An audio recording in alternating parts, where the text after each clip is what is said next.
बेटा, तू सारा दिन आवारा घूमता रहता है, ऐसे थोड़े ही ना काम चलेगा बेटा। माँ, आप भी ना सारा दिन मेरे पीछे पड़ी रहती हो। सब काम हो तो रहे हैं। पिताजी जब मरे थे तो बहुत सारा धन छोड़ कर गए थे।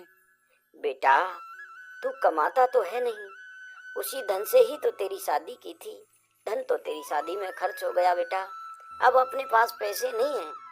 यदि तू ऐसे ही आवारा घूमता रहा तो वो दिन अब दूर नहीं है जब अपने घर में खाने के लिए दाने तक नहीं बचेंगे। माँ, कमाई कमाई करके आप मेरा दिमाग खराब मत किया करो। बेटा, तेरी बहू मायके जाने की कह रही है, उसके पास साड़ी नहीं है और घर में पैसे भी नहीं है। बता, उसको साड़ी कैसे दिलाएगा? ठीक है माँ, आप कहती हो तो मैं चला जाता हूँ कमाने।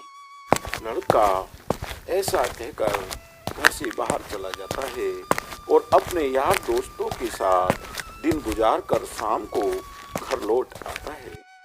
बेटा, आ गया तू?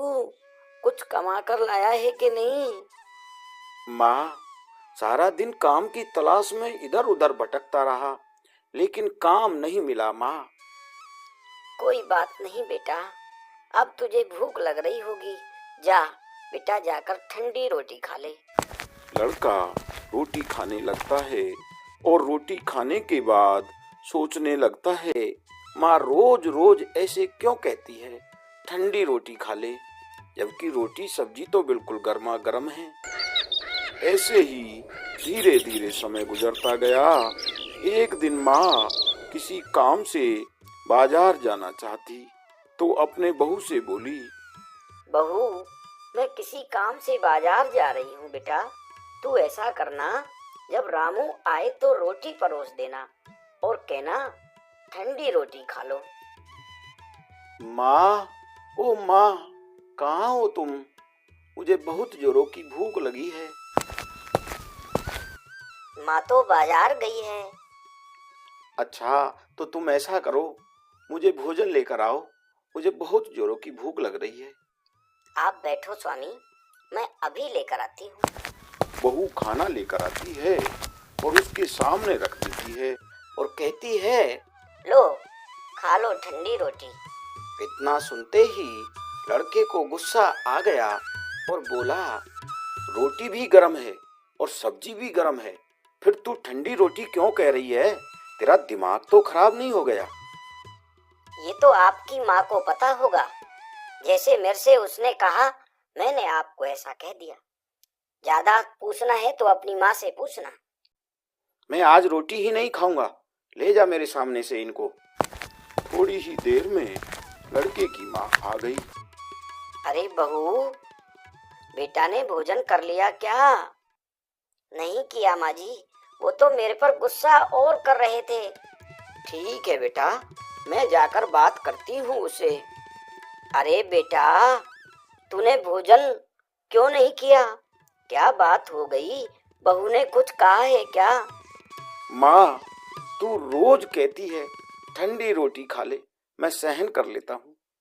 अब तो तेरे जाने के बाद ये भी ऐसे ही कहने लगी है, जबकि रोटी गर्म होती है, सब्जी गर्म होती है। तुम दोनों ने मेरा दिमाग खराब करके रखा है। बेटा, गुस्सा करना ठीक बात नहीं है। चल बेटा, तू ये बता, ठंडी रोटी कहते किसे हैं? माँ, सुबह की बनी रोटी शाम को ठंडी होती है और शाम की बनी रोटी दूसरे दिन ठंडी हो जाती है। बासी रोटी ठंडी होती है और ताजा रोटी गर्म होती है। बेटा, अब तू विचार करके देख, तेरे बाप की जो कमाई है वो ठंडी बासी रोटी है। गरम ताजी रोटी तब होगी बेटा घर में, जब मेहनत करके खुद कमा कर तू लाएगा। लड़का माँ की बातों का अर्थ समझ गया और माँ से बोला, माँ, मैं अब खुद कमाऊंगा और पूरे परिवार को गरम रोटी खिलाऊंगा। ऐसे आलीशान घर में रहने वाला रो क्यों रहा है? कौन रहता है यहाँ? श्रीमान, यहाँ राजा के मंत्री महोदय रहते हैं, क्या आप मुझे उनके पास ले चलेंगे? दरबार मंत्री से आज्ञा लेकर साधु को घर के भीतर ले गया। स्वयं मंत्री महोदय आंसू से भर चुके थे। क्या बात है मंत्रीवर, यदि आप मुझे अपना कष्ट बताएं तो शायद मैं कुछ सहायता कर सकूं। हमारे राजा ने मुझे उनके हाथी का वजन पता करने के लिए कहा है। अगर मैं ऐसा करने में असफल रहा तो मेरा सिर धड़ से अलग करवा दिया जाएगा।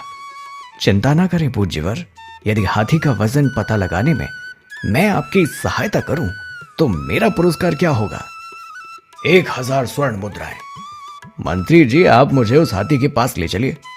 वहाँ से हाथी को एक ऐसी नदी के किनारे ले जाया गया जहाँ बहुत सी नौकाएं खड़ी थी। कृपया महावत से कहिए कि हाथी को नाव में खड़ा करे। ऐसा करते ही नौका पानी में धंसने लगी और धंसना रुक गया। जहां नौका धसी है कृपया वहां निशाना लगाइए। उसने वहाँ खड़े अफसरों से कहा, जो उसे बहुत हैरानी से देख रहे थे। अब हाथी को बाहर निकालकर उसे बड़े बड़े पत्थरों से भर दीजिए और तब तक भरते रहिए जब तक नाव पुराने लगे हुए निशान तक धंस न जाए। इन पत्थरों को अब तौलिए, इनका वजन हाथी के वजन के बराबर होगा। मंत्री महोदय इस कदर खुश हुए कि 1000 स्वर्ण मुद्राओं के साथ साथ उन्होंने साधु को और कुछ भी वस्तुएं भेंट दी। साधु उन्हें मंदिर लेकर लौटा जहाँ सब लोग उसका इंतजार कर रहे थे। उन्होंने भरपेट भोजन किया और चलने की तैयारी करने लगे। तभी माँ ने पैसों की वो गुमी हुई थैली निकालकर अपने बेटों और बहुओं को दिखाई। मैंने इसे जानबूझकर छिपा दिया था। उसका स्वर गंभीर था। मैं तुम्हें सिर्फ ये दिखाना चाहती थी कि हर काम अच्छा है और हर काम का अपना महत्व है।